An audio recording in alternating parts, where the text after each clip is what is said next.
2015. This is the ETS Capital Daily Market Price. Asian shares dropped off in the Asian session, driven by weaker US shares comprising Japanese, Australian, Malaysian and Indonesian stocks. Even though we had good strong consumer confidence coming out of the US at 101.3, forecasted to be at 96.6. We still saw a drop down in both the Dow Jones and the S&P. So the Dow Jones dropped off at 1.1%, so it was trading at 177.76. The S&P was down $18, so that's 0.88% at 2067, and the Nasdaq was also down 0.94% at 49.00 spot 88.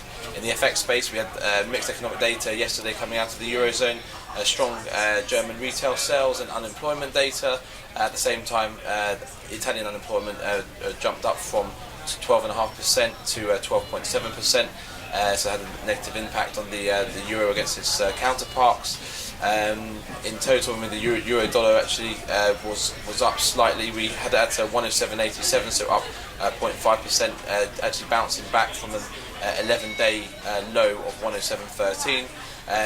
Coming out of the GBP, out of the UK yesterday, we had current account looking at the difference between the value of imported and exported goods was actually negative 25.3 billion. So we saw a bit of a drop off in cable yesterday, even though the UK has also expanded by 0.6% quarter on quarter, so GDP up by that amount. So cable currently trading at 148.46, recovered actually from 147.55 as a low, and highs of 148.71. So let's see if it can get back to the highs of that level. Dollar yen, the dollar lost ground against the yen. We had Monday, remember, highs of over 120 for the first time for a while really, at 120.23, and currently trading at 119.87. Aussie dollar is currently staying at 0.7634. Again, a drop off recently, down to levels of around 75.5. Fears of an interest rate cut putting pressure on the Aussie. Kiwi dollar as well, currently at 0.7458. So analysts were looking at the 0.75 level as potential support there, but just trading above the lows of yesterday's session of 0.7456. In the commodity space, US crude, it was down 0.3% at $47.46 a barrel, lost over 2%, remember, on Tuesday, so still coming under pressure. Brent crude was down 0.1% to $55.08 a barrel. Gold remaining around the 1185 mark, highs yesterday of 1190 spot 6 and 1178 spot 4 being a low, off the back of a strengthening dollar against other counterparts such as the sterling and the euro.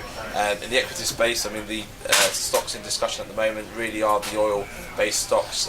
Royal Dutch Shell, as a result of the US Department of the Interior accepting the lease sale in the Chukchi Sea off of Alaska. The company is closer to actually returning to the Arctic region after the accidents there in 2012. Evraz, so one of Russia's largest steel makers, made a net loss of $1.3 billion in 2014, and compare that to the losses made in 2013 of $551 million, so it's been a difficult year for Evraz. ASOS, confident about full-year profits, smaller than forecast decline in its first half profit. Data today, so we had early this morning Aussie building approvals, even though still negative at negative 3.2%, but better than forecasted. Chinese manufacturing at 50.1, forecasted 49.7, but still a bit of negativity there, and expectations higher than what actually, in terms of the figures, than what came out. Spanish manufacturing PMI better than expected at 54.3, forecasted at 54. At 8:45, interesting, we've got the Italian manufacturing PMI forecast to be at 52.2. UK manufacturing coming out forecast at 54.5 at 9:30 this morning. 1:15, we've got US ADP non-farm employment change at 227,000. That's at 1:15, and then 3 o'clock this afternoon, we've got US ISM manufacturing PMI forecasted at 52.5.